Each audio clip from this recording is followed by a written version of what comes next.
Clap up. Okay, ooh. We're back. Another installment of this Live in the Garage. Because, you know, garages have been known for being useful locations, right, for making music. Regardless of the genre. Well, just about. Yeah. But anyway, let's keep going. Okay, so capo. Okay, so next song.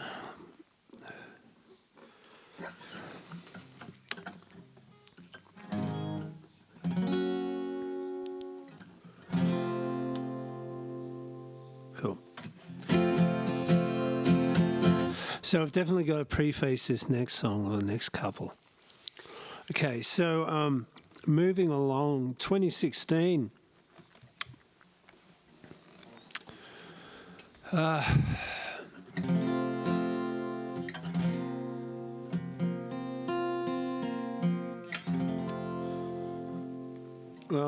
I spent some time.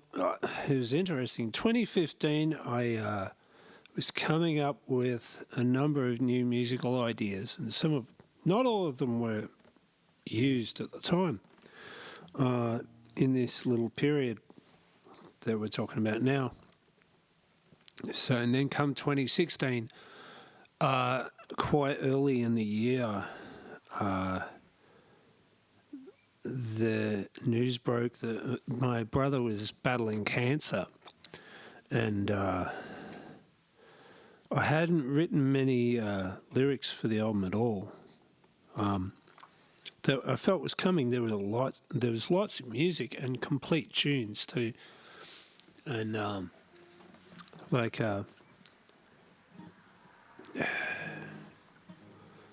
number of tracks were already pretty much fully developed musically.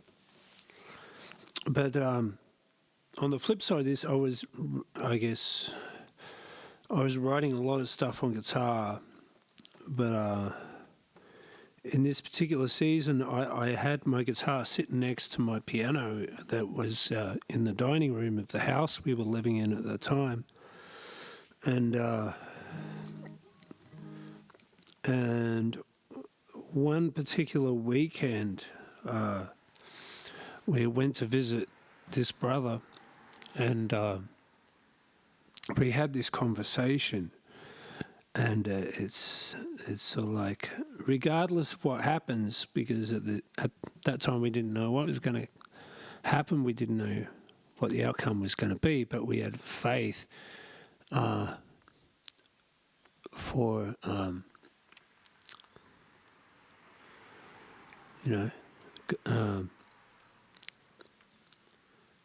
for God to believe that he could heal and stuff like this.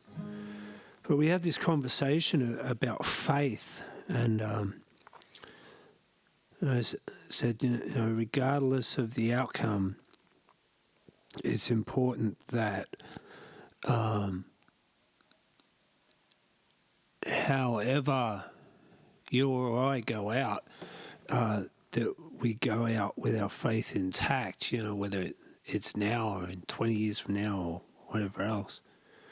And because it's your faith that's important to God, that's number one. The condition of your heart and that your faith is intact, I think are the primary things he's concerned with in our lives. This album was already becoming evident because I had a new baby as well. That this was leaning into the scriptures a bit more. It was a bit more like there were certain songs that were relating to the Bible stories, and this one went this way as well, and it happened after this conversation, and this was the result.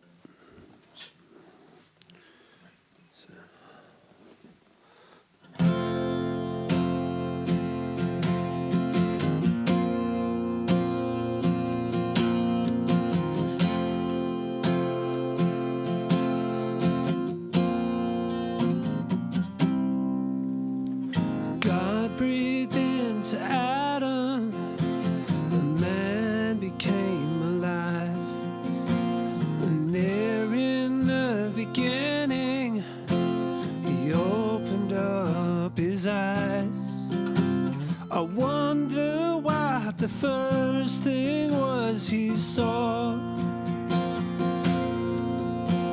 I think he would have been a man in awe.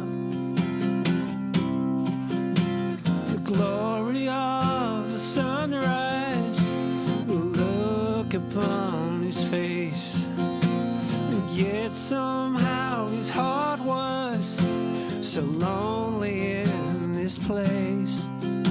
So God made him a helper from his rib, and three could dwell in peace through what he did. And in his likeness we are made. We were not meant to see the grave, yet man did give away his place.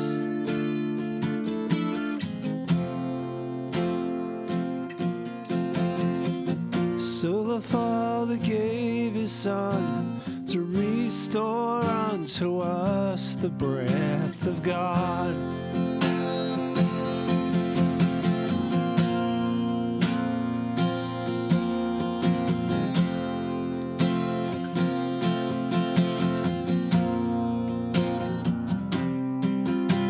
As man was dead in trespass, from wounds he couldn't heal, God then gave to Abram a son and then a seal. For he was proven as a man of faith, and the covenants with God can never break. And through this son the promise Israel did came to bear. The royal household of David, the Jesse's shoot repaired. The tear that kept us from the throne of God. The Lion prevailed, and he will lead us on. And in his likeness we are made. We were not meant to see the grave, yet man did give away his place.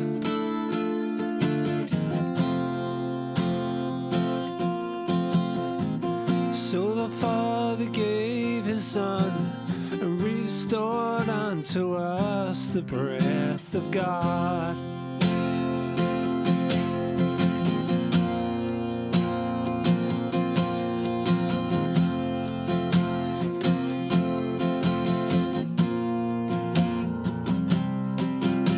Eternity now waits beyond the door,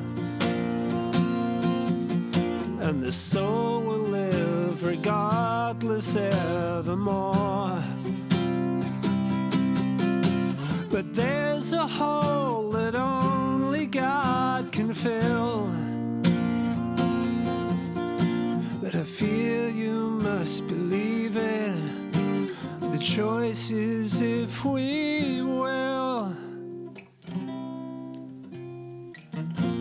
And in madness we are made. We were not meant to see the grave, yet man did give away his place.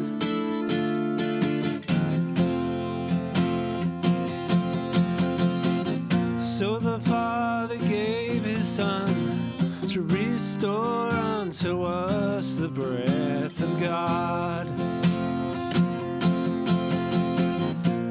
And in his likeness we are made. We were not meant to see the grave, yet man did give away his place.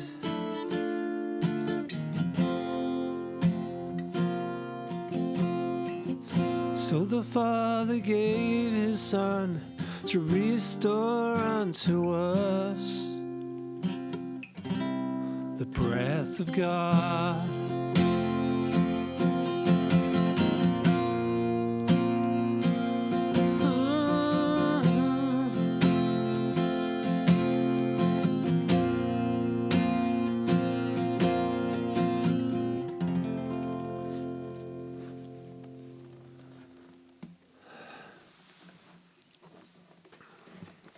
So this next song was, which was from the same 2016 album, The Great Exchange. Oh, sorry, this side.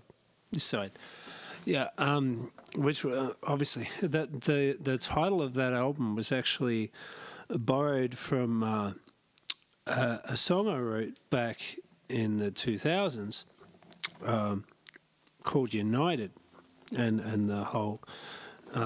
Actually, I wonder if I should do it quickly. Just plan it interrupted, but I feel like maybe it's relevant. United.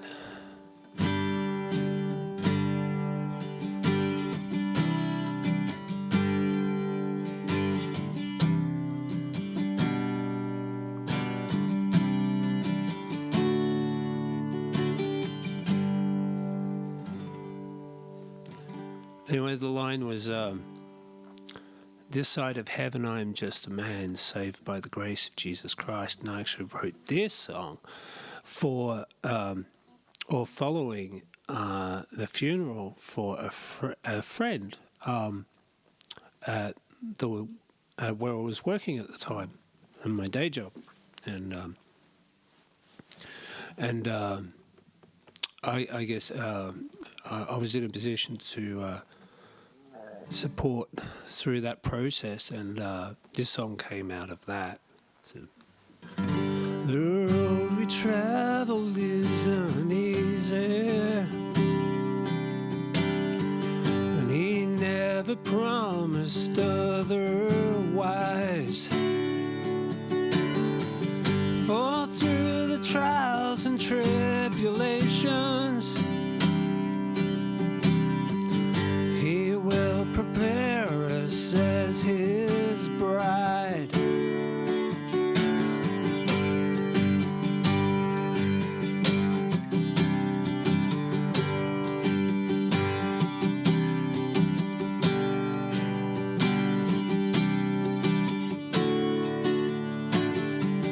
I may not always be there for you, but then you know that I will try. But even so, please don't look to me, but to the grace of Jesus Christ. For we are family, united in blood, and Jesus is the only way. The one who never will forsake us.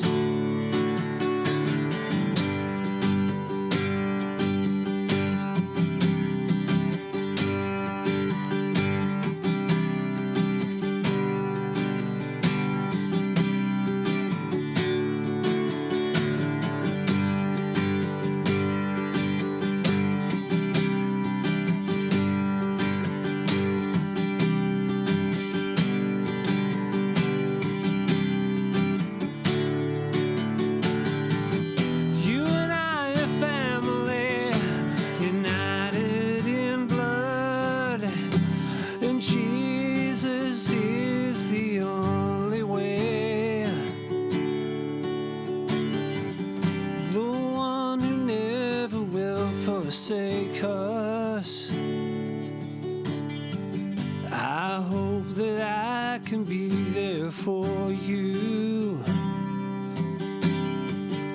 Do more than give you good advice.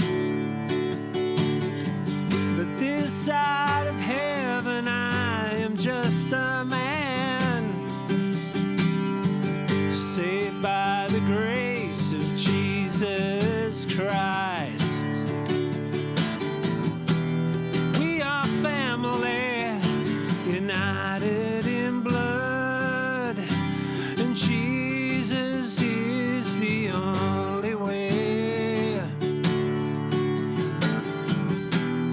We are family, united in blood, and Jesus is the only way.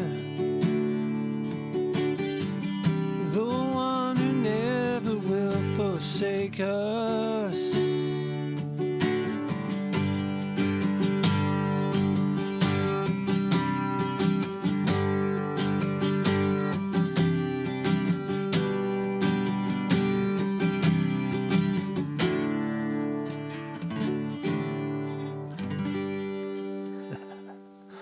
Yeah, that was unplanned, but I think it fits as a segue. Maybe it even is a little bit appropriate now in the world we're living in, which is one of the reasons why I thought I'll go with that. Unplanned, but it's in there. But back to the song I was going to do, right, to begin with. So this next song, well, the one that I intended to do, was written 5 days after Breath of God, which I did before. And it was only 5 days apart. And it sort of had a similar line of thought running through it. But at the time, I was also, because this album was becoming about time and eternity, and one thing which I'd been thinking about for a long time, and had been creeping into my songs a little bit, was making the most of today while it's still today. Important principle, I think we learnt that post 9/11, and I think we're reminded of that when we lose a loved one. And in this particular case, I actually started recording that 2016 album literally the day after my brother actually passed away. So, all that time, but it's so important to make the most of today while it's still today. And I was thinking about, I remember in the 80s, and I saw this on a documentary I'd seen on the life, funny enough, of Johnny Cash. And he and his wife in the 80s, for a TV special, did a song, I can't remember the name of the song exactly, about crossing Jordan. And it was a little vague as a, growing Christian, but, not fully mature yet. I'm still growing, but hey. But anyway, I was an infant in regard to these concepts of Elijah, or of crossing Jordan. I mean, because usually you mention crossing Jordan, and for the new Christian especially, a lot of times they'll think of Israel crossing the Red Sea to occupy the Promised Land. The Jordan, to occupy the Promised Land. Or they'll think about the Red Sea crossing, yeah. But anyway, two parts of the same story. But yeah, so this concept of of crossing Jordan was actually in relation to the prophet Elijah, and evidently it was becoming apparent to me that especially a lot of the older saints would recognize this, like more traditional church upbringings would have this concept in their sermons and so forth about crossing Jordan being as representative of crossing into eternity. So this whole concept of if we could see the timeline of our lives from the perspective of eternity, it's like one of the questions could be, where are we now? Which can be a little nervous to ask, but yeah. But, if we could see what God sees and know exactly how long we have, I think we'd have maybe a more of an appreciation of the time we do have than sometimes we do. So anyway, and then I was reminded about that from Rich Mullins again, the song Elijah. Funny enough, my son's also named Elijah, my youngest anyway. But anyway, and the thing with his song Elijah is it took on a different connotation after he went home, after Rich Mullins went home to be with the Lord. So it's sort of, and it can be somewhat dark to sort of sing if you were to do it as a cover or something like that. So, because a lot of this thinking was going on, I decided to incorporate a nod. I'm not ripping off. It's just a nod to Rich, and it's almost like start from the same point of thought, and go to a new place, or go to the place that God wants me to go to from there, and this whole thought of Elijah crossing Jordan. And the old saints recognizing that's basically where this song starts from. So, funny enough, I ended up calling this song "Be Gods," and it is partly in a retrospective way, because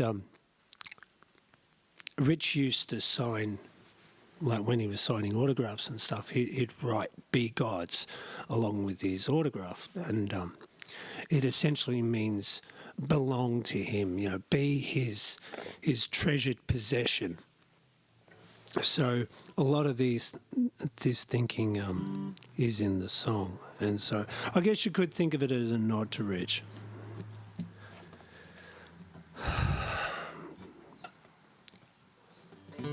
If I can remember how it starts.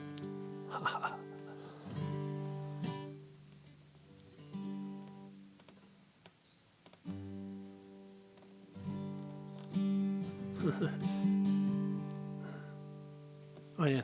The River Jordan is waiting, and there's no time to stop right here. That's the wrong chord, isn't it? Oh, yeah. The River Jordan is waiting, and there's no time to stop right here.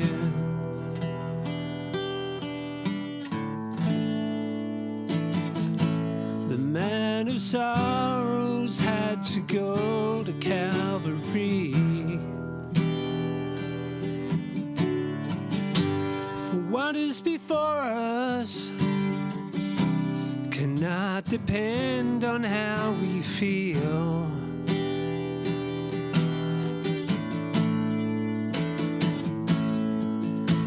But may well rest on what we choose to be. Whether we travel valleys low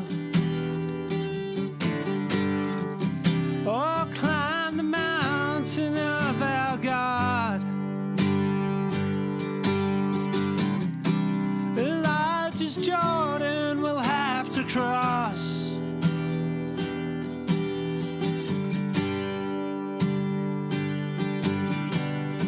Still, my friend, we shall not fear if our precious hearts belong to God.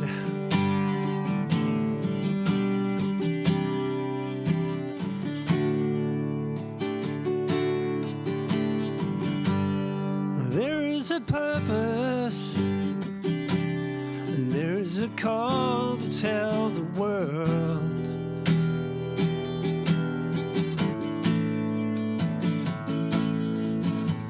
His hands and feet he's chosen to use. For dearly beloved, he knows the thoughts he has for you.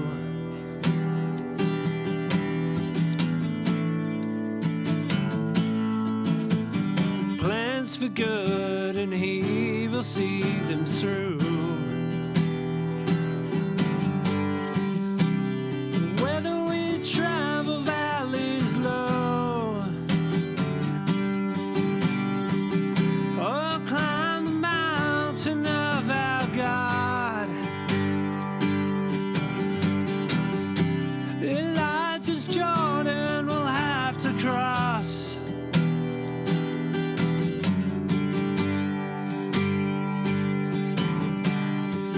Still, my friend, we shall not fear, if our precious hearts belong to God.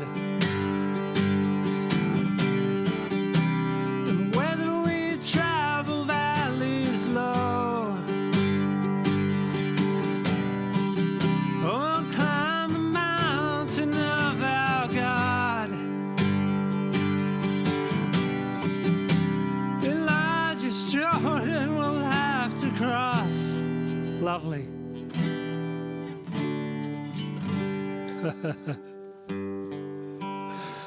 Still, my friend, we shall not fear, if our precious hearts belong to God.